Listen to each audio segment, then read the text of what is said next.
Hey guys, I'm so excited for this live. We're here with Frank. Hello, how's everybody doing? We're here today with ACE Software. It's an ABA platform, and we're at the New York State ABA Conference. And we're going to be talking more about the software and sharing our stories. He's also a BCBA that's been in the field for a long time, okay? And also he's been at conferences a long time, and I've been sharing, why it's important to come to conferences and, things to look forward to. So we're just going to have open discussion. You guys feel free to ask questions in the chat. That's pretty much it. So obviously you've been a BCBA for, how long have you been a BCBA? So I think it was 2001 that I became a BCBA, so 23 years and change. 23? And obviously, did you have to take the exam, or were you grandfathered in? No, I took the exam. It was one of the first, I think it was like the second or third time they offered the exam. I took the exam. So. Did you pass the first time? I did, thankfully.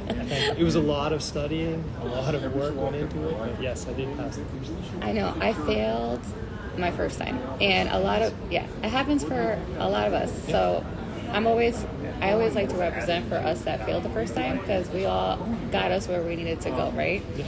Go girl! So now you've been a part of ACE is a part of the New England Center of Children with Autism. So let's talk about NECC, right? It's been around for 50 years. Yeah, the New England Center for Children has been around for 50 years, providing services to students diagnosed with autism.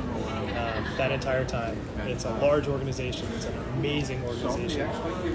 We have a residential program, a day school program, preschool program, as well as a partnership program with public schools throughout New England. So overall, we serve just under 900 students on any given day. Oh, and I forgot to mention the sister school we have in Abu Dhabi that provides all of the same services that we do in Southborough. So a large, amazing organization. Been working with students and making a difference in the lives of students for next year will be 50 years. 50 years. Yeah. Oh my goodness. Yeah. And what's cool about the New England Center for Children with Autism is the staff, right? Like the quality of staff that you guys have, the educated staff. You want to talk more about that? Sure. The staff are amazing throughout the entire program.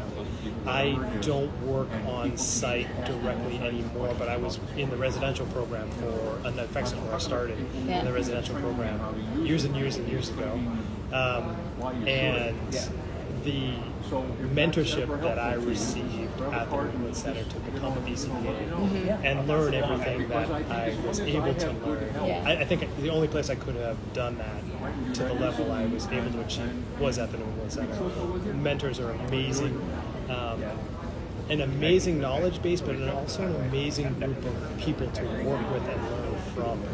And so that continues to today. So our teachers get an experience of not just a scenario where it's like, okay, you're going to work with these students, but ongoing support, teaching, learning. I think our teachers, and I'll say for myself, I think I learn as much as my students learn. Probably more, right, in that I was able to learn from folks that have years and years of experience in ABA. So that gets reflected in the work that happens day to day for the kids that work with them. So. Yeah, and my girlfriend, Nicole Stewart, she mentioned she actually started her career at the New England Center, and she shared, she was like, she wishes everyone that has been in the fields of ABA had an opportunity to work for the New England Center for Children with Autism, because she did learn a lot of her skills there. And one of the things that's important to kind of like stick out is the learners that you guys do serve. Not everyone has an opportunity to work with learners that may have severe behaviors and all that stuff. So it's a place that has quality staff and the support needed, and that mentorship that you mentioned. So important in the field. It's so important, and I think it's something that across the field, ABA has grown so much in the last 10 years especially, and there's a lot of services being provided now that maybe don't have the level of supervision that you can get at the New England Center for Children. And so, like Nicole was saying, if folks could come to the New England Center, learn at the New England Center, and then go off and do other things, they'd be so prepared, so prepared. I think if you talk to any of us that are alumni, and I still work there, but folks that are alumni, they'll all, I think to the person, say, I learned so much. Yeah. So because we have the ability to, and we work directly with students every day, but we also have graduate programs. Yes.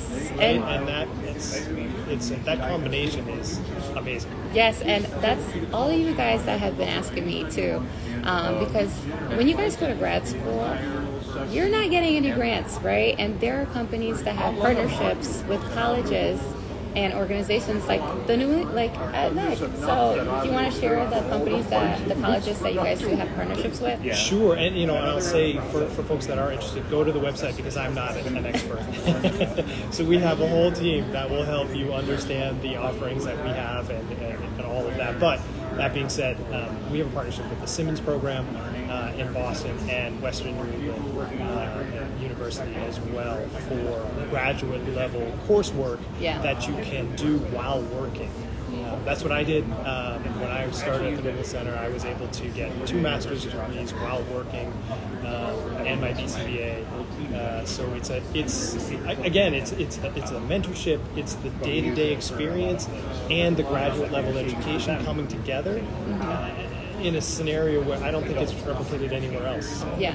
And you, like I said, you talk to folks who come to the New England Center. To the person, they'll say, I learned and know everything I know because of the work I did there. And then that kind of leads into ACE's software. Yes. Right? You want to talk more about the software that you guys have? Yeah, of course. So ACE is something that we developed at the New England Center about 15 years ago. And the ACE software is something that really was developed to be used in-house originally. We wanted a way to be more consistent. We're a large organization. We have 1,200 employees. We serve just under 900 students on a day-to-day basis. And trying to ensure that we had some consistency in the skill acquisition work that we were doing was the original reason for the ACE. So ACE is really a skill acquisition focused data collection platform. So we do all of that. I'm sorry, do you have a question? Yeah, so explain skill acquisition, right? Because I think that's important to kind of like put out there, especially for people that are new to the field, understanding like what essentially is like skill acquisition. Yeah, sure. So, there's a need for data collection, right? You have to be collecting data to be able to see whether or not your student is making progress and to be able to understand if you need to make some changes or do something differently. The thing that makes the ACE different is we are heavily skill acquisition focused. And what I mean by that is we have assessments, curriculum-based assessments built into our software to help identify specific skills that are going to be important for that individual that you're working with. That's linked to a lesson plan bank. So we have a bank of lessons, more than 2,000 lessons, that are already created for folks to use to teach those skills. So you don't have to spend the time to, let's say you have an IEP or whatever service plan document you're working off of, and there's 25 different objectives. You don't have to create a lesson for each of those objectives. Those are all built into ACE. They're there for you to be able to use. They're all customizable. So it's not cookie cutter. We don't want that, right? No cookie cutter. Yeah. So you can individualize all of the lessons, but you don't have to create anything. It's all there, and that's linked directly to our data collection platform. We do all the data collection, graphing, and reporting as well. And we use that throughout our programs at the New England Center, and it's being used in 33 states across the U.S. I was going to ask, who else is using ACE? So we work with a lot of public schools, we work with a lot of private schools, consulting organizations, we have universities that use the system as well in their clinic programs, and some hospitals also. So really, anywhere there's a focus on skill acquisition, right? Anywhere where the main goal of the work that you're doing is to teach new skills, and you have individuals that need an intensive learning experience, that's where we can be helpful. And hospitals and schools, that's so cool to know the hospitals are using your data collection software system. Yeah, there are some hospitals that have short-term and it's more short-term, but some longer-ish term. I don't mean it's a permanent placement, but it might be something where an individual is in the hospital because, for some, maybe a behavioral reason or whatever it might be, and they want to set up an initial treatment plan and say to whoever that student is going to, these are the things that are going to be important for this student to work on, right? And so that they can pass that along to whoever is going to be that next provider. And so, yeah, in hospitals in some cases as well. And when it comes to, obviously you guys, it's easier, user-friendly for staff and everyone else to use. Yeah, absolutely. So our technical team has spent like I said, we've been around for about 15 years. So there's been many versions of the ACE software, and the goal has always been to make it more and more user-friendly, and more effective in providing those services to individuals who need, like I said, that intensive learning scenario.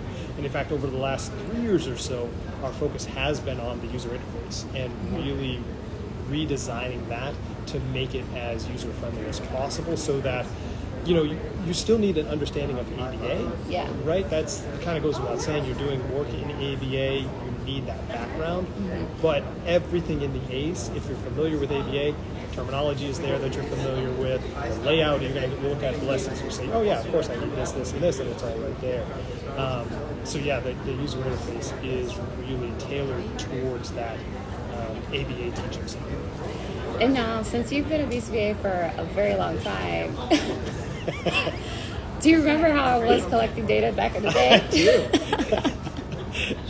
I do, yes, and it was a process, right? So, we'd have the IEP, and then it would be a matter of, like I said before, you've got 25 objectives. I now need 25 programs that I'm going to type out in a Word document and put together for that student. And then I needed some type of a data collection paper where I could paper, pencil, writing the graphs, erasing with the rulers. And then I would go to Excel and I would create a table and I would create some type of a graph that would pull from the table. And it was not as easy as it is now, let's say that. Oh my goodness. Yes. So if people were interested into possibly signing up for ACE, you guys obviously have like demos that people can set up for and everything, right? Yeah, absolutely. The best place to go is to our website. So our website has a ton of information about the ACE. It also has a request a demo button, and that comes directly to myself and Stephen Tower, who I work with.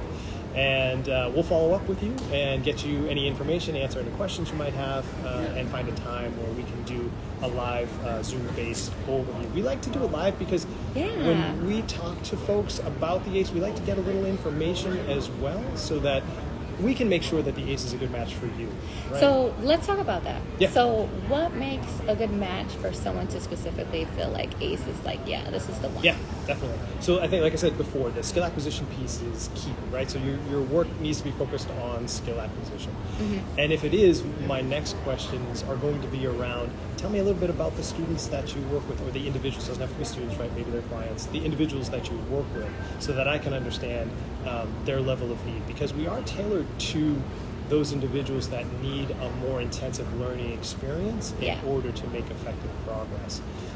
If you have a student, if you're a public education employee and your students making effective progress in a general education classroom, that's great. That's what we want, right? And even if you're providing support, great, perfect. That's where they should be. But for those students who need something a little bit more intensive, that's where we can come in and help with that skill acquisition side. Is there anything else do you feel that you kind of like are kind of like go-to questions that you're kind of seeking? Yeah, so I mentioned before the level of ABA knowledge. Yes. Right? That is a key component.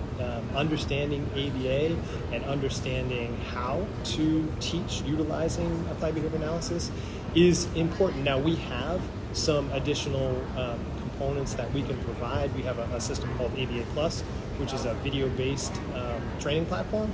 Has everything required in order for folks to get the content they need for the RBT certification.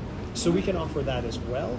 But that's something we're going to say, make sure that's in place before you start utilizing the ACE, right? Because if you're not fluent in ABA teaching methodology, that's the first step. Yeah. And when it comes to the library that you guys offer, you guys have been around for the past 50 years, and you guys have a lot of doctorate, and you guys do a lot of research. Yes. Right? So it's basically based off of all the research and all the stuff that you guys have been implementing. And yeah, it is, and that's actually one thing I didn't talk about related to the New England Center that, again, makes it unique. We have an entire research program going on at the New England Center for Children across a wide variety of research areas. So, again, as an employee at the New England Center, you're working day to day with individuals and getting that experience. You're in a graduate program, and you can participate in a research experience also. And so some of those research projects are specifically around skill acquisition and what's the best way to teach skills and what's the best way to monitor progress and all of those other pieces. So all of that feeds back into what we do at the ACE to try to ensure we're always on the cutting edge of research and knowledge around teaching. Mm-hmm. And that's important to have an opportunity to be a part of research and like shape the future of the field, because the field is forever evolving, right? Yeah. And it should be, right? So yes. So that's one of the nice things about ABA is that it is always evolving, and we do have folks that spend the time to continue to look at what's going to be the most effective and what's going to be the best really way to ensure the individuals that we work with are making as much progress as they can. Mm-hmm. Because that's when you get to the end of the day and you're talking to families, that's what they want, right? They want to make sure that their son or their daughter is reaching their full potential, and that's where we try to help. It's so exciting to know and like be a part of. And it is. You've been at the company for so long, to see like where it was when you got in to like where it's going now. It's like it's amazing that like I said before, the things the New England Center has been able to accomplish with what we do in the United States and what we do in Abu Dhabi.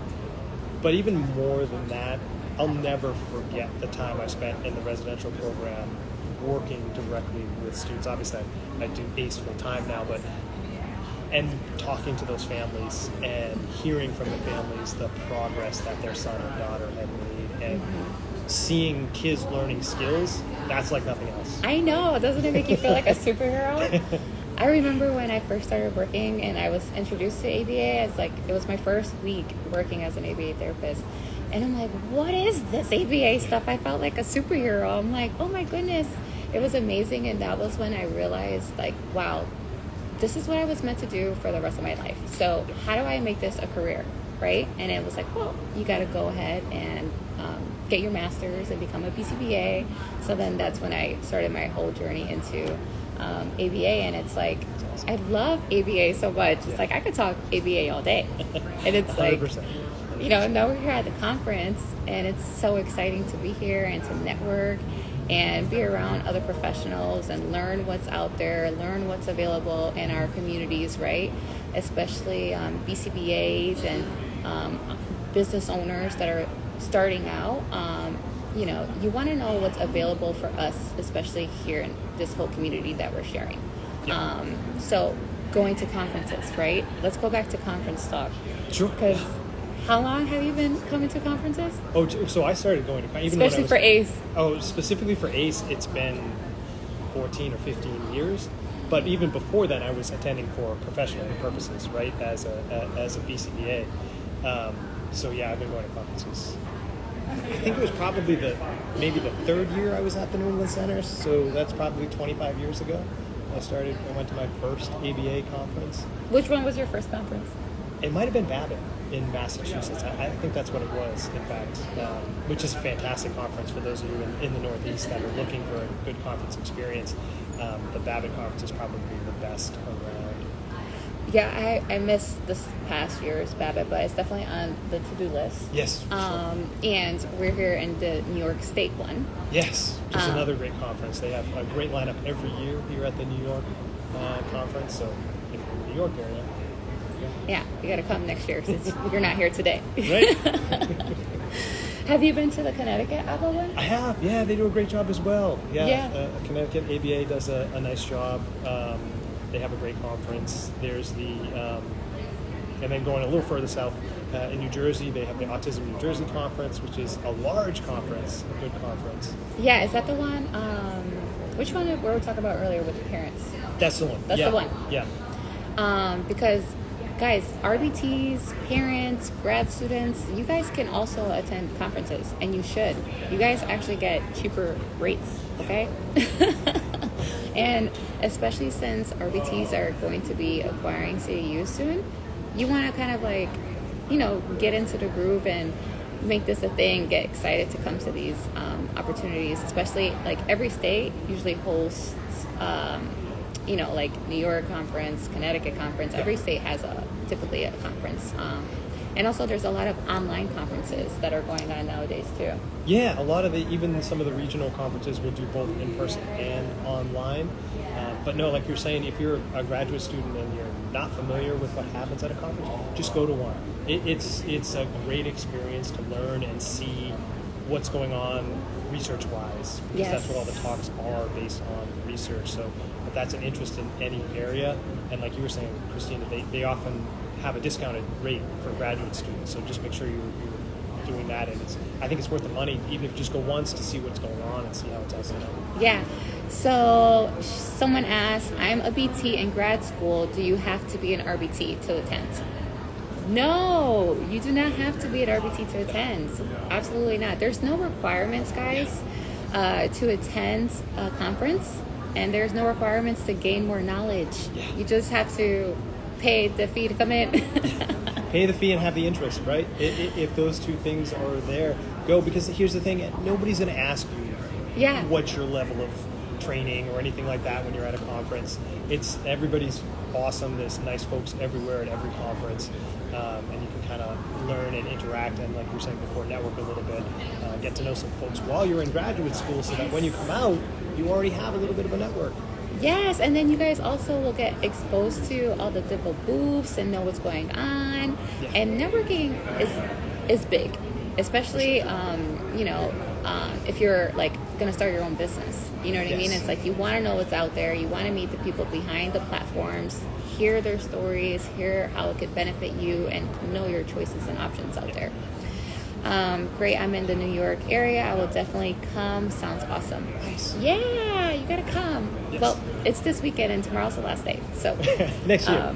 but also too, guys, one of my favorite things of attending conferences are the freebies at the tables.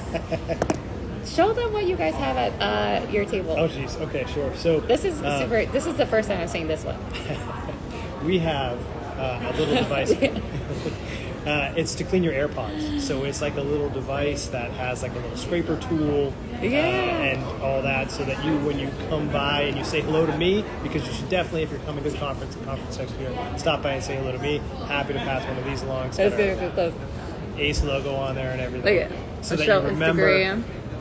when you're out of school and you need data collection, you'll be like, I've got that ACE tool.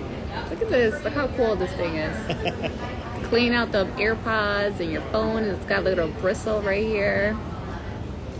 Also, guys, if you're going to come to any of these conferences, great. Please save live. Great information. Ooh, nice. Yes, they're so nice, right? You're either going to see Frank or you're either going to see Steve. Yes. You want to share what areas you guys work at so people that are listening and watching could know, look forward to seeing you guys? Oh, where Yeah, we? Yeah, you guys for sure. are, there's two. Right? Yeah, so there's two. There's myself and Steve Tower, who do all of the work with the ACE outside of the New England Center. And so you'll see us at conferences all over the country, whether it be here in New England or in Florida, Virginia conferences, California, and all across the Midwest. So there are a lot of regional conferences in the U.S., and we probably hit 80% of them between myself and Steve. So if you do go to your first conference, look for the ACE booth, stop by, say you saw myself talking to Christina one day, and we'd be happy to talk to you and give you whatever information you need about that conference. Yes. And how many conferences have you attended so far this year? So far this year, so our conference season, the way that we look at it, it starts in September, because the conference run really gets going in September. And I think personally I've done 6 or 7 since September, and Steve's done about the same amount. So we're on the road a lot in the fall. It slows down a little bit as we get into the winter. The pick back up in the spring. Between myself and Steve, we get to 25, 26 conferences a year. So yeah, you'll see us if you're at a conference. We'll be there. Someone said, "What's Frank's last name?" I got Steve Tower. Frank Ciccone. Ciccone. Yes. Frank Ciccone. Yes. So you'll see me on the road if you come to conferences. Yeah, I've been to Weave's conference, Baba. This is my third one. And then I'm pretty sure I'm going to be at Collab. Nice. Yes, we will be at all of those conferences and more. What's your next one? So Maryland ABA in Baltimore comes up in December. And December's a pretty quiet conference month. That's actually the only one I have lined up for December. But that's a great conference. Those folks that run the Maryland ABA conference do a great job. So if you're in that area and you're looking for a good conference, I'd recommend it for sure. Nice. And is there anyone that you're kind of like looking forward to for next year? Conference-wise? Yeah. So the ABAI conferences are always great. So they have their autism-specific conference, I believe it's in January. That'll be great. And then, of course, the APBA conference, the National APBA conference will be in March, I believe. And then ABAI Memorial Day. That actually wraps up our conference season. And that's kind of what we look at as the end of the conference season. And you guys are like, ooh, all done with traveling. We get a little bit of a break and we start over again with WEVA. So, oh, yay. I love WEVA. Was so much fun. Oh, they do a great job. Oh my goodness. It was a grand time. Guys, you guys got to go to WEVA for sure. And Baba, well, I'm sure because those are the ones that I just recently went to. He's been to so much more than me, so I'm excited to like gain more experience. Every conference is so different too, and like the venues, right, and like the locations. Yes. Right. It's like, yeah. Oh my gosh, we're in New York. It was freezing. I had to defrost my car. It was like, ooh. I'm like, fly me out to Florida. Let's go heat up. Oh yes. My goodness. Yeah, it all depends on the time of year and where you're going in terms of what type of clothing and gear you need to bring. But, yeah. I know. Do you have any, like, when it comes to conferences, like, is there any kind of, like, tips that you would, like, recommend or, like, be mindful of?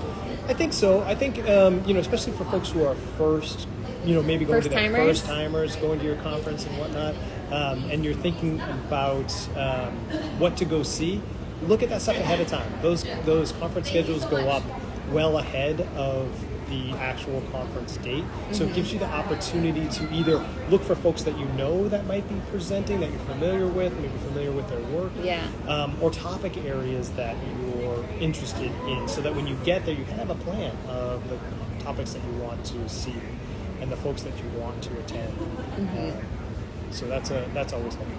And also, guys, eat breakfast before you come to the conferences.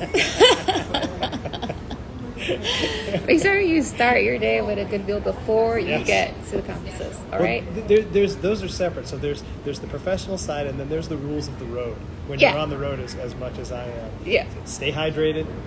Make sure you eat well. Go to bed early. I know none of you are doing that if this is your first couple of conferences, but when you get to this point, you're going to bed early. And make sure you hit the gym. Oh yeah. See. Do it. See, I'm not like a gym person. I live on the second floor, so that's my cardio. There you go. At least you're getting something. Oh man, but yeah, no, this is amazing. What else could we talk about? Well, you've been at BCBA for a long time, right? So I have. Let's talk about supporting BCBAs. Like, what advice would you give like a brand new BCBA? I think the most important thing is finding a mentor. And that, for me, was what made all the difference at the New England Center for Children. I had so many mentors at the center, but there are a couple that stand out that I'll never forget. People that I learned from when I knew nothing, because when I started at the New England Center, I had no ABA knowledge. I didn't know what ABA was. Right? So I had to be taught everything. And so finding someone who's willing to spend the time and has that knowledge is huge. So wherever you are, making sure that you found somebody who is interested in helping you become the BCBA that you want to become is a huge component of it. And if it's the scenario where you're looking for a job, that should be a question. When, Yes. you know what I mean? What does mentorship look like at your organization?